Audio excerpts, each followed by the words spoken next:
dias ficam observando. O contrário, 1 Reis, capítulo 17, versículos 8 e 9.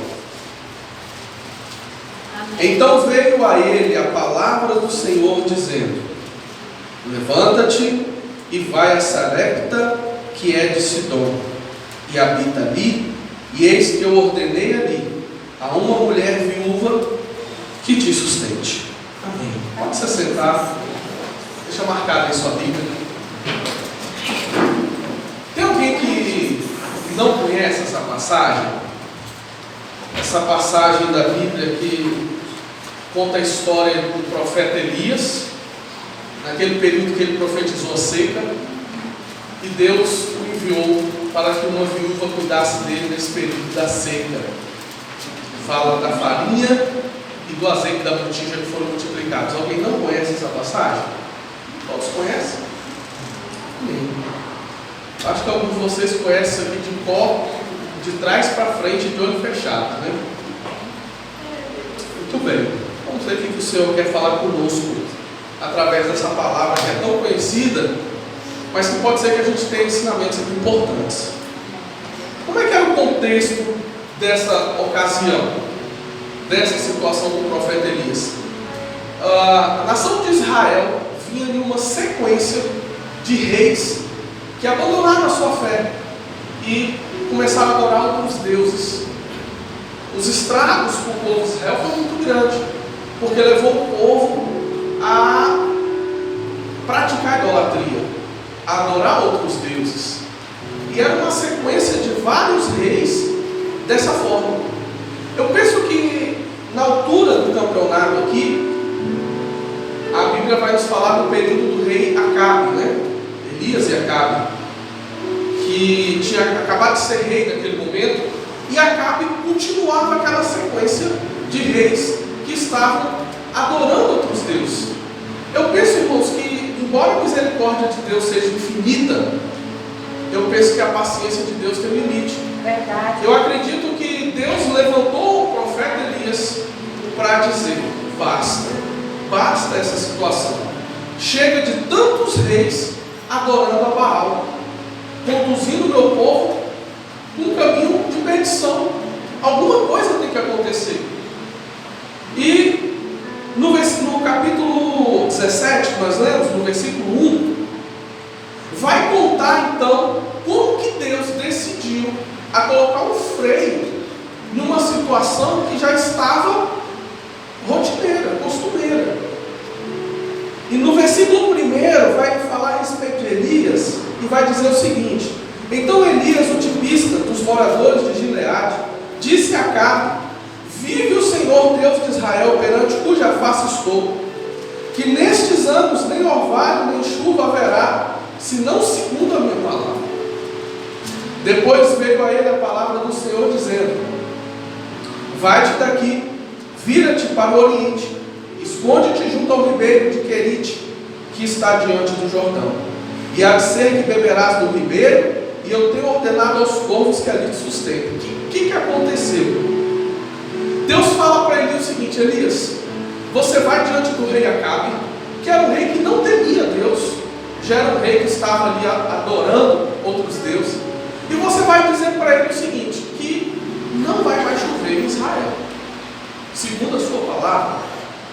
E Elias então, ele toma uma atitude de violência.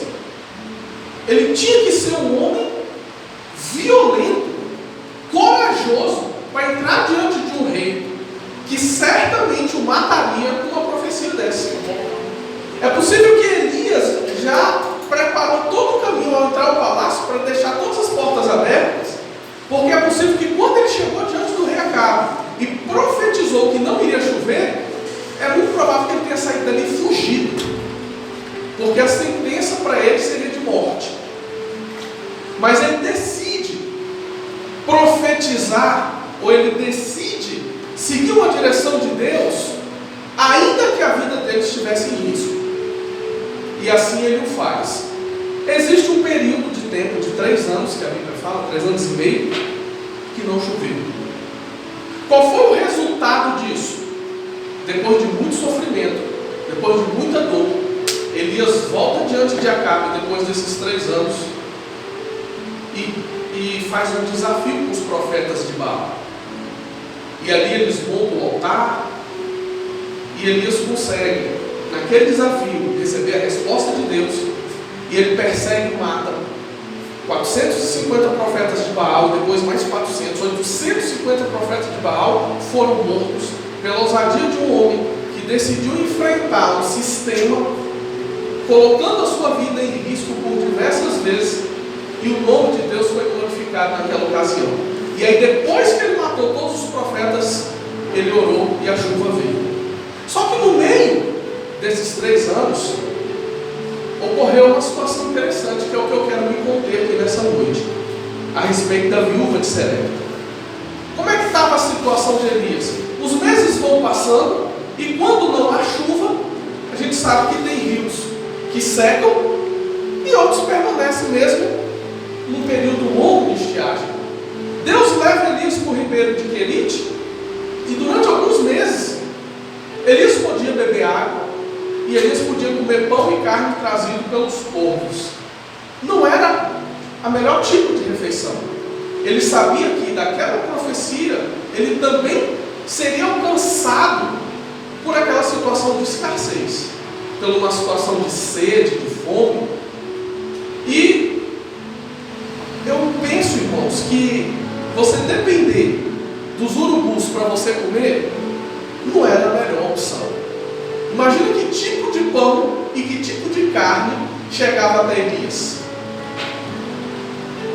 Provavelmente não era um dos melhores. Não tinha inspeção da Anvisa e nem tinha as condições sanitárias que a gente gostaria que tivesse no alimento. Ele passa alguns meses ali e o ribeiro seca. A chuva não chove e ele aguenta firme nas consequências. Muitas vezes a gente vê algumas profecias que não alcançam o profeta. Aí é fácil. É fácil você profetizar que o outro vai passar por escassez, vai passar por dificuldade, vai passar por um momento difícil, e você está tudo bem. Essa profecia é fácil. O difícil é se estar contido naquela profecia, ainda que ela seja difícil de passar, que foi o caso de Elias. Então ele não ficou livre das consequências daquela profecia. O ribeiro seca, e aí Deus fala com Elias da seguinte forma, que nós lemos no versículo 8, que veio a palavra do Senhor dizendo: levanta-te, vai a Sarepta, que é de Sidom, habita ali, e eis que ordenei ali a uma mulher viúva que te sustente. Então Deus dá uma direção para Elias agora, porque quem mandou Elias ir para o ribeiro foi Deus. E de fato Deus nos dá uma direção para um momento, o momento passa e Ele nos dá uma outra direção.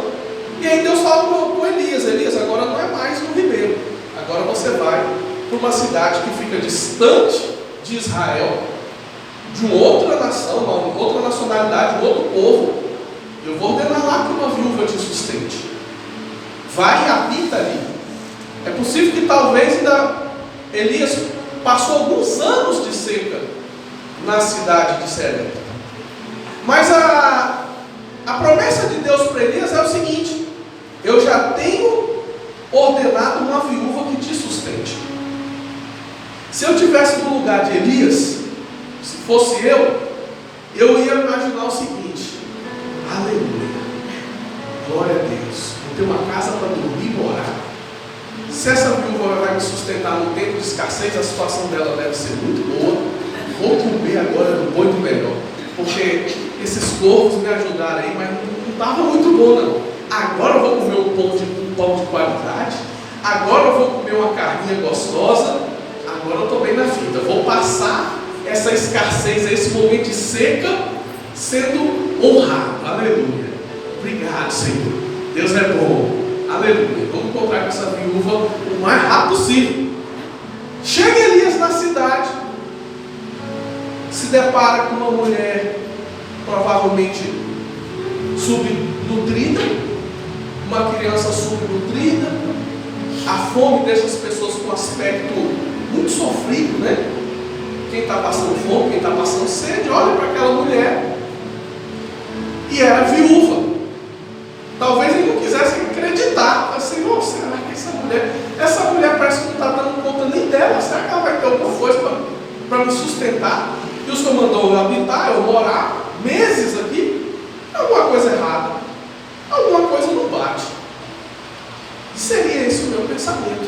Eu não sei se Elias pensou assim. Porque nós acreditamos muito naquilo que nós vemos, né? Então, se eu chegasse lá e visse uma situação dessa, eu ia entender que alguma coisa estava errada. Será que eu errei a cidade? Será que eu errei a viúva? Mas Elias não tinha essas dúvidas. Quando ele falava com Deus, era mais. Eu acho que ele tinha mais convicção quando Deus falava com ele do que alguém, uma pessoa falando com ele. Então ele não tinha esses pensamentos, né? Ele tinha certeza da cidade e da viúva. Agora, o que eu fico pensando também é o seguinte, irmãos. Eu acredito que Deus tenha falado com a viúva também. Mas a viúva talvez tenha pensado assim: poxa, eu estou ficando doida da cabeça. Eu ouvi uma voz de um ser, talvez seja Deus, falando comigo para me sustentar um profeta. Mas como eu sustento um profeta? Se hoje eu vou comer a última comida que tenho e vou morrer? Não, eu acho que isso deve ser coisa da minha cabeça. Eu devo estar doida. Não tem lógica. Estou passando fome, estou passando necessidade, e hoje vai ser a minha última. Vou morrer mesmo. Eu penso que a viúva pensou isso. É comum a gente pensar em situações desse tipo quando a gente não acha uma resposta lógica. Tem sentido Deus falar para você o seguinte: fulano, vai chegar uma pessoa da sua casa e você trata essa pessoa bem, alimenta essa pessoa por algum tempo. E aí você falar assim: mas Senhor, não tem nada aqui em casa para comer, como que eu vou fazer isso? Como é que seria esse diálogo com Deus? Será que você acreditaria que era Deus falando com você? Quando Elias encontra com essa mulher, versículo 10 vai dizer assim: então ele se levantou e se foi a Sarepta, obedecendo a voz do Senhor, né? Foi. E chegando à porta da cidade, eis que estava ali uma mulher viúva apanhando lenha. E ele a chamou e lhe disse: traze-me, peço-te, numa vasilha, um pouco de água que beba, porque lá ainda tinha água. Ele pediu água. Aí eu penso o seguinte, que Elias pensou assim: ó, eu vou pedir água e ela deve me oferecer alguma coisa para comer. Não é possível, né? Essa é a viúva que Deus falou que ia me sustentar. Mas eu vou pedir água, é uma deixa, né? E ela vai falar: o senhor também não quer um bolinho, um pãozinho? Oferecer alguma coisa para me comer. Elias pede água e a mulher não se manifesta. Não se manifesta, ela não fala nada. Tá bom, vou pegar água. E aí o versículo 11 vai dizer o seguinte: e indo ela buscá-la, ele a chamou e lhe disse: traze-me agora também um bocado de pão na tua mão. Aí eu penso o seguinte: quando a mulher foi buscar água, eu penso que ela pensou assim: oh meu Deus, tomara que esse homem não me peça nada para comer, porque eu não tenho. Eu ouvi uma voz que eu tinha que ajudar alguém a sustentar, mas eu não tenho. Senhor, eu vou orar aqui, porque a situação está difícil. Tomara que esse homem não me peça nada. Eu vou buscar água, vou dar água para ele, ele some daqui e eu continuo. Vou morrer daqui uns dias mesmo, que a comida acabou. E talvez o pior acontece, né? Ele vai e pede um bolo para a mulher. Elias, por outro lado, eu penso que ele estava pensando assim: ó, Senhor, essa mulher aí não tem educação mesmo. O Senhor falou que ela ia me sustentar, a mulher não me oferece nada. Eu pedi água, ela não se manifestou em nada. Eu vou ter que pedir alguma coisa para essa mulher. Já que ela não me oferece, eu tenho que pedir. E aí Elias vai e pede: olha, minha senhora, aproveita e traz ali um bolo para mim comer. Ambos estavam numa situação difícil. Como ter uma saída dessa solução? Ambos com fome, um tinha uma promessa que ia sustentar, a outra tá? Está aí um dilema, está aí um conflito. Como é que se resolve esse conflito? Como é que resolve isso? Qual é a matemática? Qual é o cálculo de economia? Qual é a administração financeira? Como é que sai de um problema, irmãos? Aí eu penso o seguinte: quem criou o problema? Foi a viúva? A viúva não tinha pedido para sustentar ninguém. Foi Elias? Talvez não, porque ele também não pediu para que a viúva o sustentasse. Ele estava lá dependendo só de Deus e depois dos povos. Se Deus cria o problema, é Ele que traz a solução. E muitas vezes Deus cria um problema para nós e nós estamos batendo cabeça, sofrendo, deprimidos, porque a gente quer dar a solução para um problema que foi Deus que criou. Porque qual é o problema que a gente dá a solução? A gente dá a solução para o problema que nós criamos. Quer ver um exemplo disso? Sara fala para Abraão assim: Abraão, Deus está prometendo que vai nos dar um filho. Eu não tenho condição de ter filho. Você, não sei também se tem. Mas é o seguinte: vamos tentar com H, que é minha serva. Você dorme com ela. Se ela engravidar e tiver um filho, é nosso. Tudo bem? E Abraão, por um acaso, foi perguntar para Deus o que ele achava da ideia de Sara? Não. Tudo bem, Sara. Ouviu Sara, beleza. Entra H, tem um filho com H, aquela alegria, aquela maravilha. Ismael está crescendo, coisa linda de papai, de mamãe, de Sara, de Abraão e de H, até que Deus cumpre a promessa dele e Sara engravida. Quando Sara engravida e Isaac nasce, Ismael, que era a solução, passou a ser um problema. E começa a gerar um conflito entre H e Sara. E Sara despede H. E aí agora Abraão vai orar. Oh Senhor, e agora? O que eu faço? Como que eu deixo H? Como é que eu deixo Ismaelzinho, meu filho, no meu coração? O que Deus fala para Abraão? Vai ouvir Sara. Foi isso que Deus falou para Abraão. Porque quem criou o problema? Não foi Sara? Ele não fez porque Sara mandou? Agora ele que resolveu com Sara, não resolver. Deus não interferiu nisso, irmãos. Falou para Abraão: resolve você com Sara. Então, se você cria um problema, não ora, não pega a direção para Deus. E aí, quando o pior acontece, você quer que Deus se responsabilize pelas besteiras que você fez, as besteiras que a gente faz? Aí quer botar a culpa em Deus? Não. A gente tem duas opções: ou você ora antes de agir, para Deus te dar uma direção, e se der problema é Ele que dá a solução, ou então você aguenta as consequências e resolve sozinho. Arruma alguém: eita, pensa, maravilha, vai orar. Não, já leu, Deus já falou, já revelou, e é de Deus mesmo. Aí às vezes casa, não dá certo, ou ela fica endemoniada, ou ele fica endemoniado. Ai meu Deus, me ajuda, Senhor. Ué, mas você não pediu ajuda para arrumar? Você não pediu ajuda na hora de assumir o compromisso? Por que agora Deus tem que ajudar? E às vezes Ele ajuda, né? Você tem misericórdia e ajuda, mas não é obrigação dele, não. Então, Deus cria um problema para a viúva de Sarepta, cria um problema para Elias, e não tem outro jeito de sair do problema se não vier a solução de Deus. E aí está aquele impasse. Elias pede talvez o que a mulher não queria que ele ouvisse. E aí o que a mulher vai falar para ele lá no versículo 12? Porém ela diz: vive o Senhor teu Deus, que nem um pouco tem, senão somente um punhado de farinha numa panela, e um pouco de azeite numa botija. E eis aqui, apanhei 2 cavacos e vou prepará-lo para mim e para meu filho, para que o comamos e morramos. A mulher já estava conformada, não tinha mais solução. Muita gente já tinha morrido de fome, gado já tinha morrido de fome. Ela tinha aguentado até ali, mas ali para ela era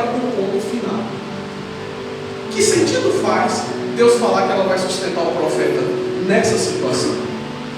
Que sentido faz? E aí a pessoa fala, talvez, aí se fosse eu mais uma vez, Senhor, e as tuas promessas, Senhor?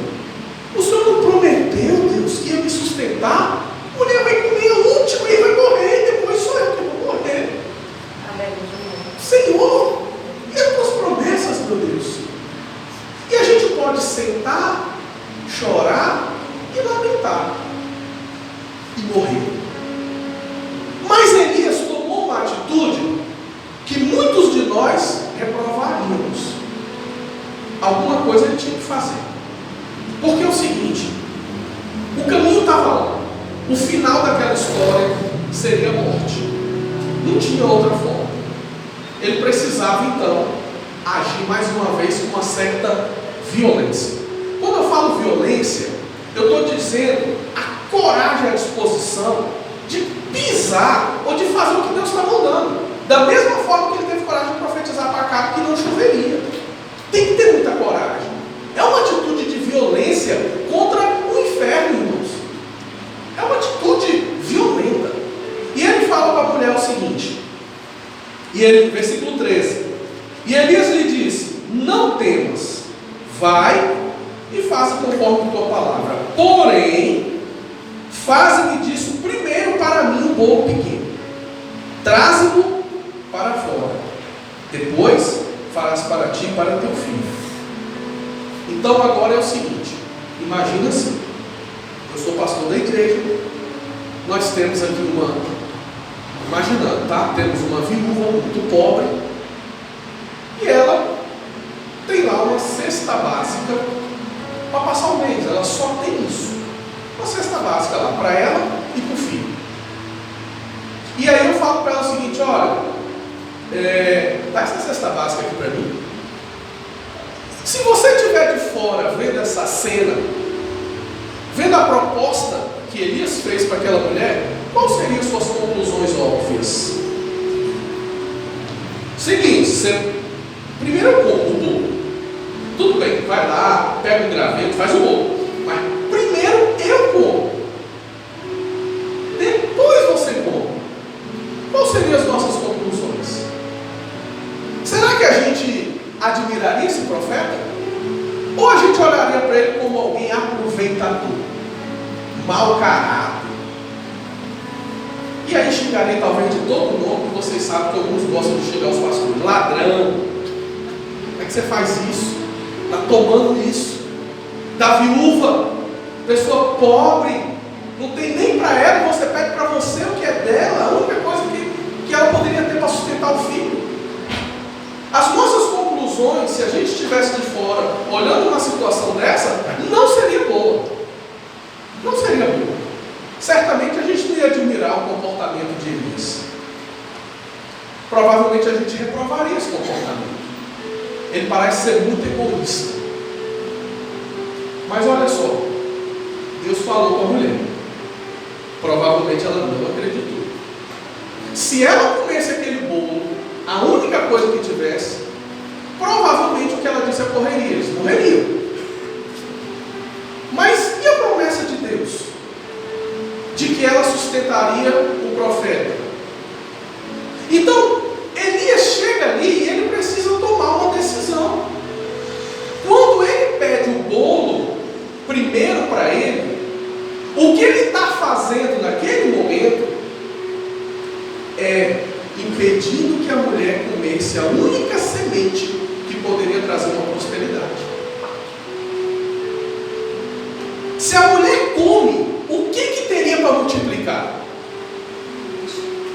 Porque o segredo era o seguinte: ela tirava um pouco de farinha da vasilha e quando ela olhava, estava o mesmo tanto. E à tarde ela tirava mais um pouco, ela olhava, estava o mesmo tanto. E não importasse quantas vezes ela comia durante o dia, que a farinha estava lá. Mas e se ela pega a única farinha e come? O que Deus ia multiplicar? Verdade. E aí, se eu fosse dar um tema para essa mensagem hoje, é o poder da semente. O que Elias fez com aquela mulher foi justamente impedi-la dela comer uma semente.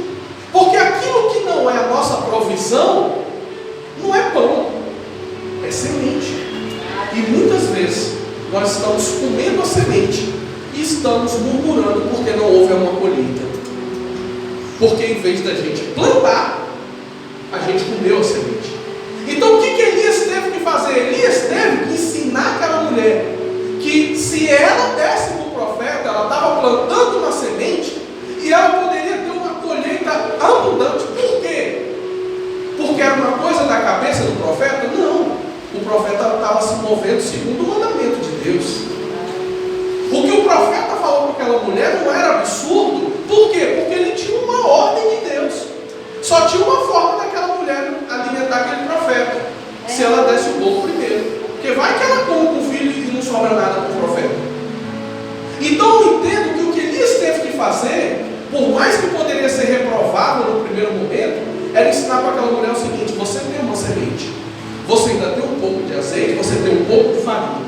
Se você plantar em mim, nós vamos colher. Nem eu e nem você vai morrer. Porque antes, aí Elias explica por que ela tinha que dar para ele primeiro. Olha o versículo 14, ele vai explicar.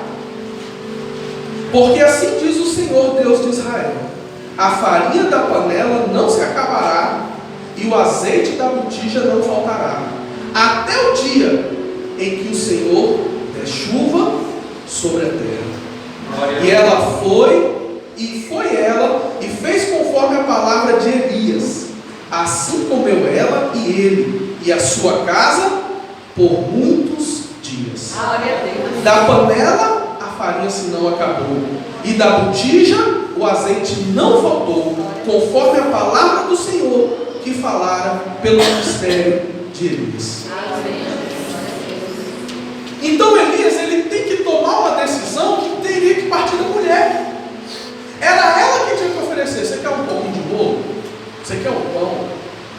Porque é provável que Deus também tinha falado com ela, mas ele teve que tomar a frente. Ele teve que aparentemente ser uma pessoa egoísta para impedir que aquela mulher comesse a semente. E quantas vezes somos nós comendo a nossa semente e a gente está reclamando porque não tem colheita? Uma irmã aqui na igreja, um tempo atrás, estava passando uma dificuldade muito grande. Não era viúva, mas era mãe solteira. Dificuldade muito grande. Parte aqui da sexta bênção da igreja, a gente ajudava ela lá. E um dia ela chegou num saquinho com umas joias, anel, brinco, umas joias de ouro. Colocou, acho que na oferta, não sei se eu observei como é que foi, se passou para a gente, e falou assim: pastor, eu quero dar isso aqui de oferta. Essas joias aí me custaram uns R$1.200. Eu falei assim: você não prefere vender isso? Você está precisando, está na dificuldade? Ela: não, pastor, eu quero dar, porque eu não estou trabalhando, eu não estou tendo condição financeira, eu quero ofertar alguma coisa, eu gostaria de estar dizimando, não posso. Eu falei: você tem certeza? Eu queria devolver isso. Eu queria devolver. Ela falou: não, tem. Então beleza, eu peguei essas joias, fui no setor comercial sul do pessoal que compra ouro e ofereceram R$140. Porque não compra como joia, compra como ouro. Eu ligo para a irmã: irmã, é o seguinte, ofereceram R$140. Você quer pegar de volta essa joia? Ela: não, pode vender e colocar no caixa da igreja. Vendi por R$140. Coloquei no caixa da igreja. Por mim eu não faria isso. Fiz contrariado, né? A pessoa queria, insistiu, tudo bem. Eu achando que estava fazendo bem, né? 2 semanas depois, a irmã veio aqui na frente e dá um testemunho que comprou, ganhou, não sei o que aconteceu, um carro de R$14.000. Aí veio mostrar o carro. Uma pessoa que não tinha nada em casa. Aí, o que eu pensei? Poxa, o diabo estava me usando para roubar a semente dela. Porque se eu devolver 140, o que Deus vai multiplicar? Não tem semente. Depois disso eu aprendi, irmãos. Quantas vezes nós não damos uma semente na mão de Deus? A gente come, achando que é para matar a nossa necessidade. Se aquilo não atende a nossa necessidade, é semente. É o que muitas vezes acontece com o dízimo. 10% resolve todos os nossos problemas? Acredito que não. Quando a gente for muito rico, vai resolver. Mas se não resolve, não é pão, não é para a gente comer. Dízimo é para a gente plantar e a gente esperar a colheita. Quantas vezes Deus quer fazer um milagre, mas não há uma semente? A gente como, porque a gente não entende o que Deus quer fazer. O profeta teve que impedir aquela mulher de comer uma semente, para que ela pudesse passar todo o período de seca, e ela passou bem, e de fato alimentou o profeta, porque não faltava farinha nem azeite. Então a minha reflexão hoje é: quantas vezes, por não entender, nós comemos a semente, porque razões não existiam. Eu pergunto uma coisa para vocês: não existia toda a razão para aquela mulher não dar o bolo para o profeta? Claro que existia. Era uma questão de lógica? Não. Era uma questão de obediência. Não fique esperando sobrar o dízimo para você devolver para Deus, porque nunca vai sobrar. Você começa dando sem sobrar, para depois começar a sobrar. Porque a gente primeiro planta, para depois a gente colher. Então, o que eu observo nesse caso, nesse período, é que o que Deus queria fazer ali, além de sustentar o profeta? Porque ele tinha uma palavra empenhada: se morre aquela viúva, levanta outra viúva, mas alguém tem que sustentar o profeta. É possível que Deus queria fazer justiça para aquela mulher, e o profeta indo para a casa dela, na verdade, quem trouxe a provisão foi ele. Alguém que a princípio pareceu ser usurpador, pareceu ser aproveitador, na verdade ele estava trazendo o quê? A provisão para ela, para aquele período de escassez, para aquele período de seca. Aquela mulher viveu com aquilo ali durante muito tempo. A gente precisa aprender, quando chegar algo na sua mão, nós precisamos discernir se isso é uma semente ou se isso é pão. Se for semente, a gente precisa plantar. Vai plantar na vida de alguém, vai plantar no reino, você vai plantar. Mas se for pão, se atende às suas necessidades, então se alimente. Deus também manda pão. E muitas vezes o que a gente faz, irmãos? A gente troca a ordem. A gente quer comer a semente e quer guardar o pão. O que acontecia com o povo quando estava andando no deserto? O que caía do céu era pão ou era semente?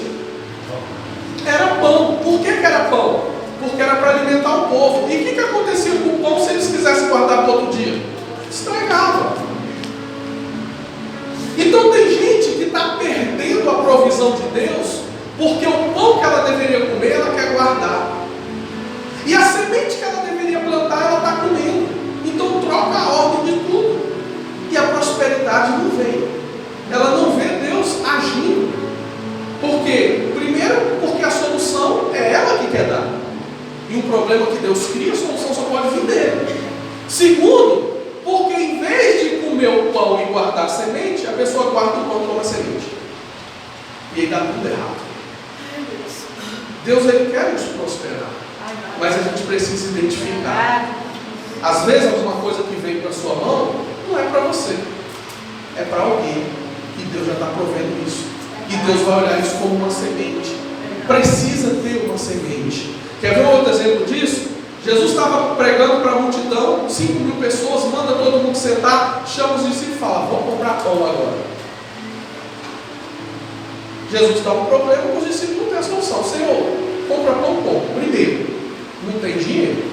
Segundo, não tem nem padaria. Como é que faz? Como é que resolve o problema deles? Não tem dinheiro e não tem padaria para comprar. Se tivesse a padaria, não tinha dinheiro. Se tivesse dinheiro, não tinha padaria. Não tinha nenhum dos dois. Aí um menininho corajoso, esse menininho deixa eu sempre constrangido, que eu gostava de comer as coisas escondidas para não ter que dividir. Aí agora eu descobri que não pode ser mais assim. O menino tinha 5 pães e 2 peixinhos. 5 pães e 2 peixinhos, só dá para um comer. Um que come muito, né? Aí o menino chega e apresenta lá para os discípulos. Os discípulos falam: Senhor, chegou aqui, ó, 5 pães, 2 peixinhos. Não dá para nada, mas o rapaz está ofertando aqui.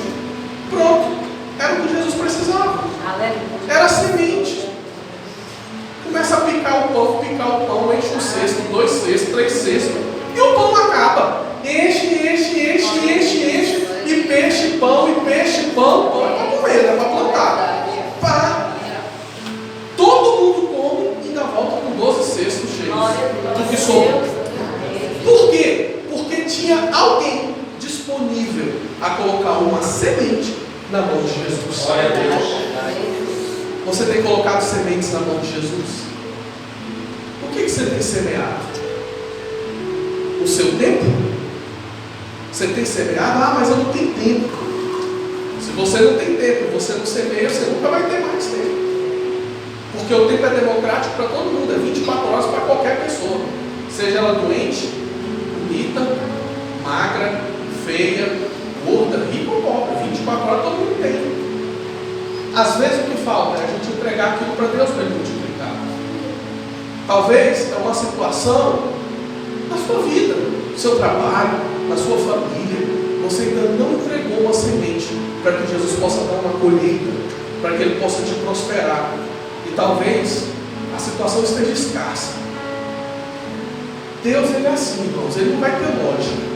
Não vai ser um processo matemático. Vai ser um processo de fé e de obediência. A mulher teve a ajuda de um profeta. Que Deus levante pessoas que nos ajudem. Para quando a gente for comer a semente, a pessoa falou: tá doido? Tá doida? Essa semente, você comer, você não colhe. Se você comer essa semente, você não planta. Como não? Isso aí é a semente, planta essa semente. E alguém que fala: isso é pão, senão vai estragar, você vai perder. Vamos ficar de pé?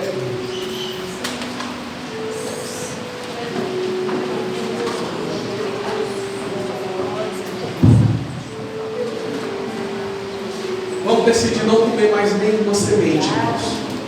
Que o Senhor nos ensine a discernir o que é uma semente. Que Ele nos ensine a discernir o que é o pão.